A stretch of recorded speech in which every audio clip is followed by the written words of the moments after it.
नमस्कार, first India news में आपका स्वागत है और मैं हूं आयुषी विजयवर्गीय आपके साथ। तो चलिए खबरों के सफर की शुरुआत करते हैं। सबसे पहले बात करते हैं राजस्थान राजस्व सेवा परिषद का राज्य स्तरीय सम्मेलन की। तो मुख्यमंत्री अशोक गहलोत ने सम्मेलन को संबोधित किया और संबोधन के दौरान उन्होंने कहा कि हम सबको मिलकर राजस्थान को मजबूत बनाना है। रही बात राजनीतिक मजबूती की, तो वो मैं वैसे ही मजबूत हूँ।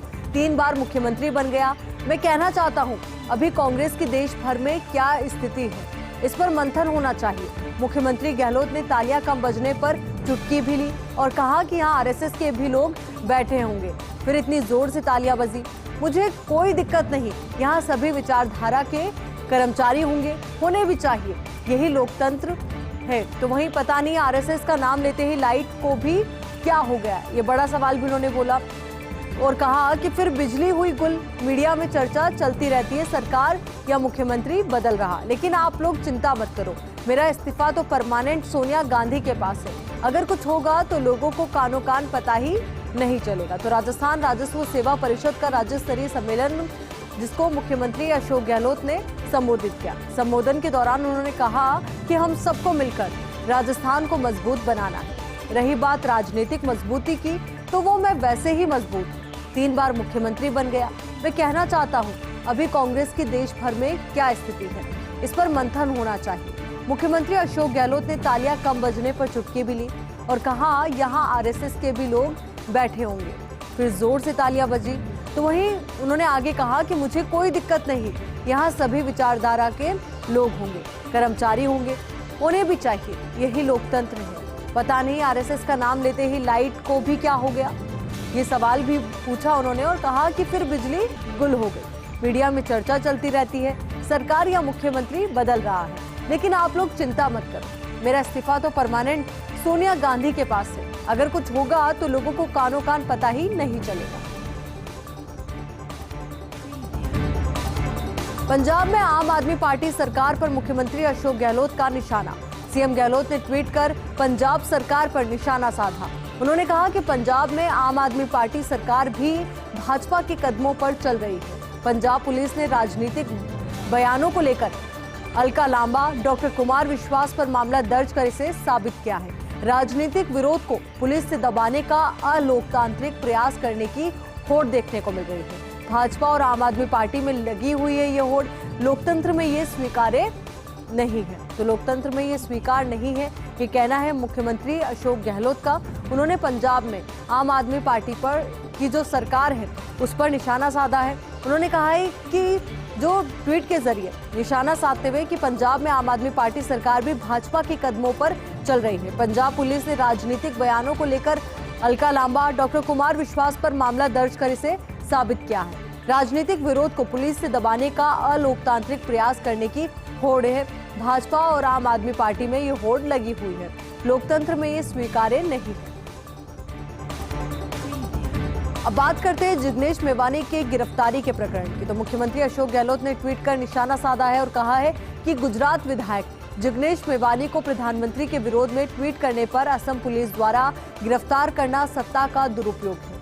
केंद्र और भाजपाई सरकारों का ये तानाशाही रवैया संविधान के विरुद्ध लोकतंत्र पर काले धब्बे की तरह है। यदि राजनेताओं को प्रधानमंत्री, मुख्यमंत्री के विरोध में बयान देने पर गिरफ्तार किया जाएगा तो देश में शायद जेलों की संख्या कम पड़ जाएगी। तो जिग्नेश मेवानी की गिरफ्तारी प्रकरण से जुड़ी ये खबर है। मुख्यमंत्री अशोक गहलोत ने ट्वीट करके निशाना साधा है। उन्होंने कहा है कि गुजरात विधायक जिग्नेश मेवानी को प्रधानमंत्री के विरोध में ट्वीट करने पर असम पुलिस द्वारा गिरफ्तार करना सत्ता का दुरुपयोग है। केंद्र और भाजपाई सरकारों का ये तानाशाही रवैया है, संविधान के विरुद्ध लोकतंत्र पर काले धब्बे की तरह है। यदि राजनेताओं को प्रधानमंत्री, मुख्यमंत्री के विरोध में बयान देने पर गिरफ्तार किया जाएगा तो देश में शायद जेलों की संख्या कम पड़ जाएगी। जानिए एंटी करप्शन ब्यूरो में ट्रैप हुए आईएएस नन्नूमल पहाड़िया के बारे में। पहाड़िया ने अपने रसूख से कराई एक के बाद एक अच्छी पोस्टिंग, माफ कीजिएगा। बीते कुछ सालों में उन्हें मिली एक से बढ़कर एक पोस्टिंग। एक ही संभाग के 3 जिलों में कलेक्टर रहे पहाड़िया। करौली, धौलपुर और सवाई माधोपुर में कलेक्टर रहे हैं पहाड़िया। पीएचईडी जैसे महत्वपूर्ण विभाग में भी उनकी पोस्टिंग हुई है। इसके बाद उन्हें अलवर जैसे महत्वपूर्ण जिले में कलेक्टर बनाया गया। हालिया तबादला सूची में उन्हें बनाया गया था विभागीय जांच आयुक्त। तो एसीबी का आज बड़ा ट्रैप हुआ, बड़ी कार्रवाई हुई और इस कार्रवाई के दौरान हमने देखा कि आईएएस नन्नूमल पहाड़िया ट्रैप हुए हैं। तो उनके बारे में जरा आपको बताते हैं। पहाड़िया ने अपने रसूख से एक के बाद एक अच्छी पोस्टिंग कराई। बीते कुछ साल में उन्हें एक से बढ़कर एक पोस्टिंग मिली। एक ही संभाग के 3 जिलों में कलेक्टर रहे हैं पहाड़िया। करौली, धौलपुर और सवाई माधोपुर में कलेक्टर रहे हैं पहाड़िया। पीएचईडी जैसे महत्वपूर्ण विभाग में भी उनकी पोस्टिंग हुई। इसके बाद उन्हें अलवर जैसे महत्वपूर्ण जिले में कलेक्टर बनाया गया।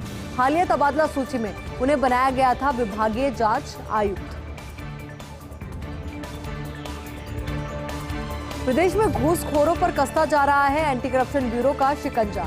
अलवर के पूर्व कलेक्टर नन्नूमल पहाड़िया चढ़े हैं एंटी करप्शन ब्यूरो के हत्थे।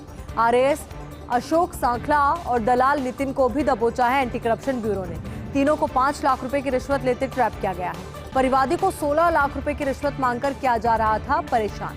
फर्म द्वारा करवाए जा रहे निर्माण कार्यों को चलने देने के एवज में घूस मांगी गई थी। फिलहाल आयुक्त विभागीय जांच है Nannumal Pahadiya. ACP DG BL Soni, ADG Dinesh MN के निर्देशन में ये पूरी कार्रवाई हुई। एएसपी विजय सिंह ने दिया कार्रवाई को अंजाम। तो प्रदेश में घूसखोरों पर एंटी करप्शन ब्यूरो का शिकंजा कसता जा रहा है। अलवर के पूर्व collector Nannumal Pahadiya anti corruption bureau के हत्थे चढ़े हैं। आरएएस अशोक सांखला और दलाल नितिन को भी दबोचा गया है। तीनों को 5 लाख रुपए की रिश्वत लेते ट्रैप किया गया है। परिवादी को 16 लाख रुपए की रिश्वत मांगकर परेशान किया जा रहा था। फर्म द्वारा करवाए जा रहे निर्माण कार्य को चलने देने की एवज में घूस मांगी गई थी। फिलहाल आयुक्त विभागीय जांच है Nannumal Pahadiya. Anti corruption bureau DG BL Soni, ADG Dinesh MN के निर्देशन में पूरी कार्रवाई हुई। एएसपी विजय सिंह ने दिया है इस पूरी कार्रवाई को अंजाम। आईएएस नन्नूमल पहाड़िया ट्रैप हुए हैं। प्रमोटी आईएएस हैं नन्नूमल पहाड़िया। पिछले दिनों जब अलवर कलेक्टर थे तब स्वास्थ्य हुआ था उनका खराब। तब पहले अलवर कलेक्टर पद का अन्य अधिकारी को दिया था, तो फिर उसके बाद कुछ दिनों के बाद उन्हें कलेक्टर पद से हटाकर विभागीय जांच आयुक्त बनाया गया था। इससे पहले सवाई माधोपुर कलेक्टर रहे, सामाजिक न्याय आयुक्त वो रहे, पीएचईडी में विशिष्ट सचिव रहे, करौली और धौलपुर में कलेक्टर रजिस्ट्रेशन स्टाम्प में आईजी रहे। मोटर गैराज नियंत्रक रह चुके हैं पहाड़िया। पूर्व मंत्री मास्टर भंवरलाल मेघवाल के विशिष्ट सहायक के रूप में भी भूमिका निभाई है। आरएएस से प्रमोट होकर आईएएस बने हैं पहाड़िया और इसी जुलाई में उनका रिटायरमेंट भी था। तो आईएएस नन्नूमल पहाड़िया ट्रैप हुए हैं। प्रमोटी आईएएस हैं नन्नूमल पहाड़िया।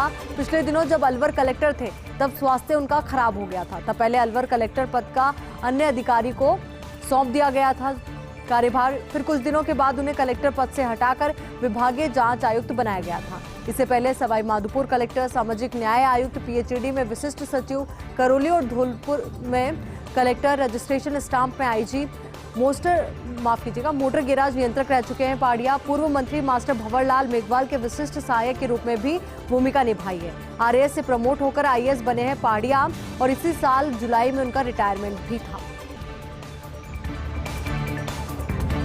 वंश बढ़ाने के लिए कैदी को 15 दिन का पैरोल। राजस्थान हाईकोर्ट ने दिए पैरोल पर रिहा करने के आदेश।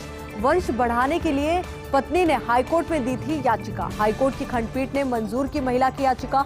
उम्र कैद काट रहा है पति, एक बच्ची के साथ रह रही है पत्नी। अजमेर सेंट्रल जेल में बंद नंदलाल पैरोल पर रिहा। अब 15 दिन घर में पत्नी के साथ रह सकता है नंदलाल। वंश बढ़ाने के लिए कैदी को 15 दिन का पैरोल दिया गया है। राजस्थान हाईकोर्ट ने दिए हैं पैरोल पर रिहा करने के आदेश। वंश बढ़ाने के लिए पत्नी ने हाईकोर्ट में याचिका दी। हाईकोर्ट की खंडपीठ ने मंजूर की महिला की याचिका। उम्र कैद काट रहा है पति, एक बच्ची के साथ रह रही है पत्नी। अजमेर सेंट्रल जेल में बंद नंदलाल पैरोल पर रिहा हुआ है। अब 15 दिन घर में पत्नी के साथ रह सकता है नंदलाल।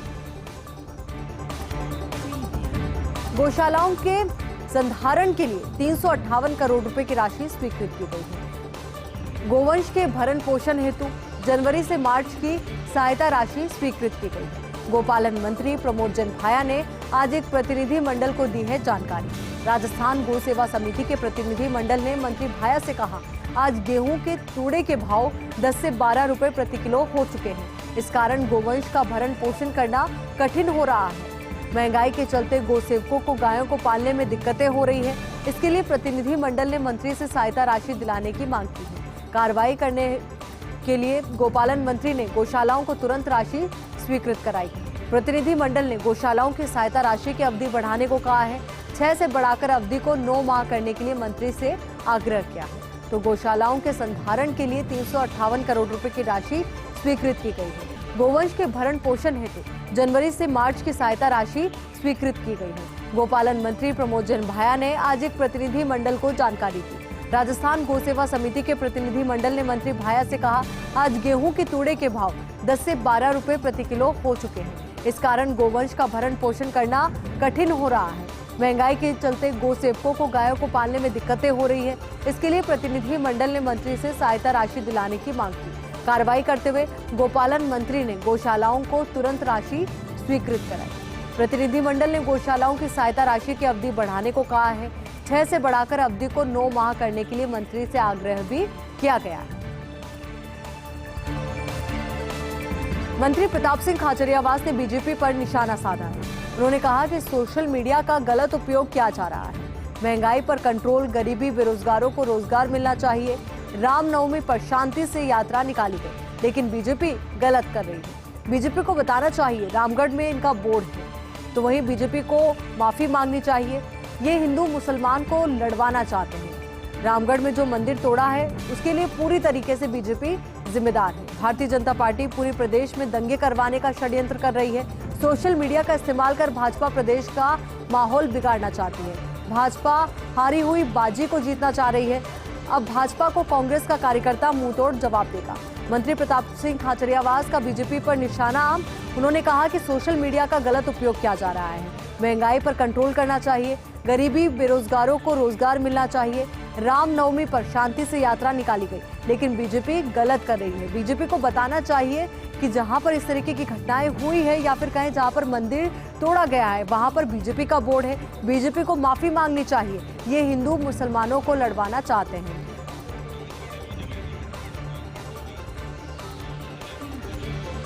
तो राजगढ़ में जो मंदिर तोड़ा है उसके लिए पूरी तरीके से बीजेपी जिम्मेदार है। भारतीय जनता पार्टी पूरी प्रदेश में दंगे करवाने का षड्यंत्र कर रही है। सोशल मीडिया का इस्तेमाल कर भाजपा प्रदेश का माहौल बिगाड़ना चाहती है।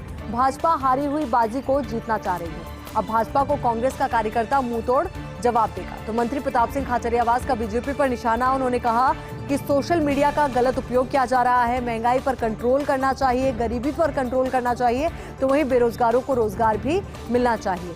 रामनवमी पर शांति से यात्रा निकाली गई, लेकिन बीजेपी गलत कर रही है। बीजेपी को बताना चाहिए कि राजगढ़ में इनका बोर्ड है। बीजेपी को माफी मांगनी चाहिए। ये हिंदू मुसलमान को लड़वाना चाहते हैं। राजगढ़ में जो मंदिर तोड़ा है उसके लिए पूरी तरीके से बीजेपी जिम्मेदार है। भारतीय जनता पार्टी पूरी प्रदेश में दंगे करवाने का षड्यंत्र कर रही है। सोशल मीडिया का इस्तेमाल कर भाजपा प्रदेश का माहौल बिगाड़ना चाहती है। भाजपा हारी हुई बाजी को जीतना चाह रही है। अब भाजपा को कांग्रेस का कार्यकर्ता मुंहतोड़ जवाब देगा। आबकारी बंदोबस्त को सफल बनाने के लिए आबकारी नीति के प्रावधानों में संशोधन। बियर निर्माता इकाइयों की कम उत्पादन पर लगने वाली बोटलिंग फीस का प्रावधान हटाया। कुल उत्पादन क्षमता से 60% कम उत्पादन पर प्रति बल्क 40 रुपए कर दिए गए हैं। तो वहीं कुल उत्पादन क्षमता से 50% कम उत्पादन पर 5 रुपए बल्क लीटर लगती थी बोटलिंग फीस। शराब दुकानों के नवीनीकरण के प्रावधान में दी गई थी शिथिलता। अब नवीनीकरण कराने वालों को अगले वित्त वर्ष के लिए नवीनीकरण को स्वैच्छिक किया है। बढ़त रही मदिरा दुकान RSBCL, GSM और RTDC को दिए जाने का प्रावधान है। दुकानों के लिए मदिरा उठाव की न्यूनतम गारंटी राशि का प्रावधान भी हटाया है। तो आबकारी बंदोबस्त को सफल बनाने के लिए आबकारी नीति के प्रावधानों में संशोधन किया गया है। बियर निर्माता इकाइयों की कम उत्पादन पर लगने वाली बोटलिंग फीस का प्रावधान हटाया है। कुल उत्पादन क्षमता से 60% कम उत्पादन पर बल्क लीटर की जो कीमत थी प्रति उसे घटाया गया है। तो वहीं कुल उत्पादन क्षमता से 50% कम उत्पादन पर 5 रुपए बल्क लीटर लगती थी बोटलिंग फीस। शराब दुकानों के नवीनीकरण के प्रावधान में भी शिथिलता दी गई थी। अब नवीनीकरण कराने वालों को अगले वित्त वर्ष के लिए नवीनीकरण को